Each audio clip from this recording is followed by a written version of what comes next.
এক মাস আগে গণ আন্দোলনের মুখে পদত্যাগ করে ভারতে পালিয়ে গিয়েছিলেন বাংলাদেশের সাবেক প্রধানমন্ত্রী শেখ হাসিনা। এই ঘটনার ৩ দিন পর শপথ গ্রহণের মাধ্যমে রাষ্ট্র ক্ষমতা গ্রহণ করে নোবেলজয়ী অধ্যাপক ডক্টর মুহাম্মদ ইউনূসের অন্তর্বর্তী সরকার। নতুন এই সরকারের হাতে গত এক মাসে প্রশাসনের শীর্ষ পদে ব্যাপক রদবদলের ঘটনা ঘটেছে, যা এখনো চলমান রয়েছে। সব মিলিয়ে গত এক মাসে ঠিক কি ঘটনা ঘটেছে তাই উঠে এসেছে বিবিসি বাংলার এক প্রতিবেদনে। কর্মবিরতি ও হামলার ভয় কাটিয়ে মাঠে ফিরেছে পুলিশ। পোশাক ও লোগো পরিবর্তন সহ নানা সংস্কারের মাধ্যমে বাহিনীকে জনবান্ধব করে গড়ে তোলার কথা বলছে নতুন সরকার। স্থানীয় জনপ্রতিনিধিদের অপসারণ করে তাদের জায়গায় বসানো হয়েছে প্রশাসক। ব্যাংক খাত সংস্কারে সিদ্ধান্ত হয়েছে আলাদা কমিশন গঠনের। সেই সঙ্গে পদক্ষেপ নেওয়া হচ্ছে অনিয়ম, জালিয়াতির ঋণ ও পাচারকৃত অর্থ দেশে ফেরত আনার।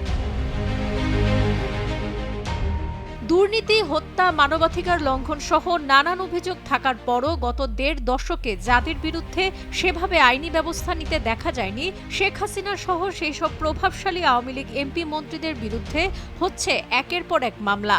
গ্রেপ্তারও হয়েছেন অনেকে। এর বিপরীতে প্রধান উপদেষ্টা অধ্যাপক ইউনূস এবং বিএনপি চেয়ারপারসন খালেদা জিয়ার একাধিক মামলার সাজা বাতিল করা হয়েছে।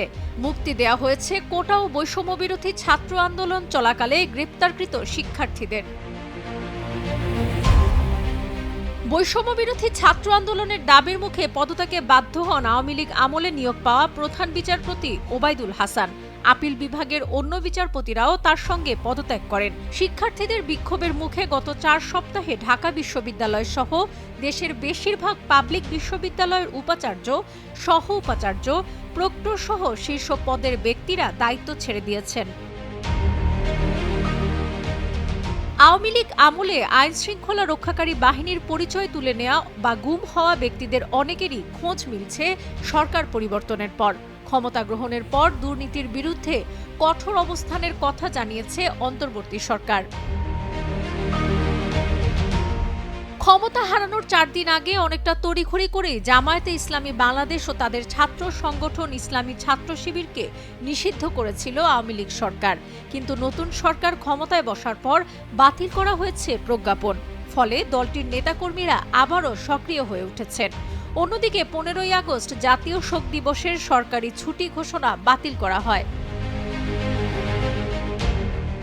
সরকারের পতনের পরবর্তী প্রায় ৩ সপ্তাহ জুড়ে ঢাকাসহ বিভিন্ন স্থানে নানান দাবিতে একের পর এক বিক্ষোভ আন্দোলন এবং সরকারি প্রতিষ্ঠান ঘেরাওয়ের ঘটনা ঘটতে দেখা গেছে। এর মধ্যে সবচেয়ে আলোচিত ঘটনা ছিল অঙ্গীভূত আনসার সদস্যদের বিক্ষোভ। সাবরিনা কাজী, কালের কণ্ঠ।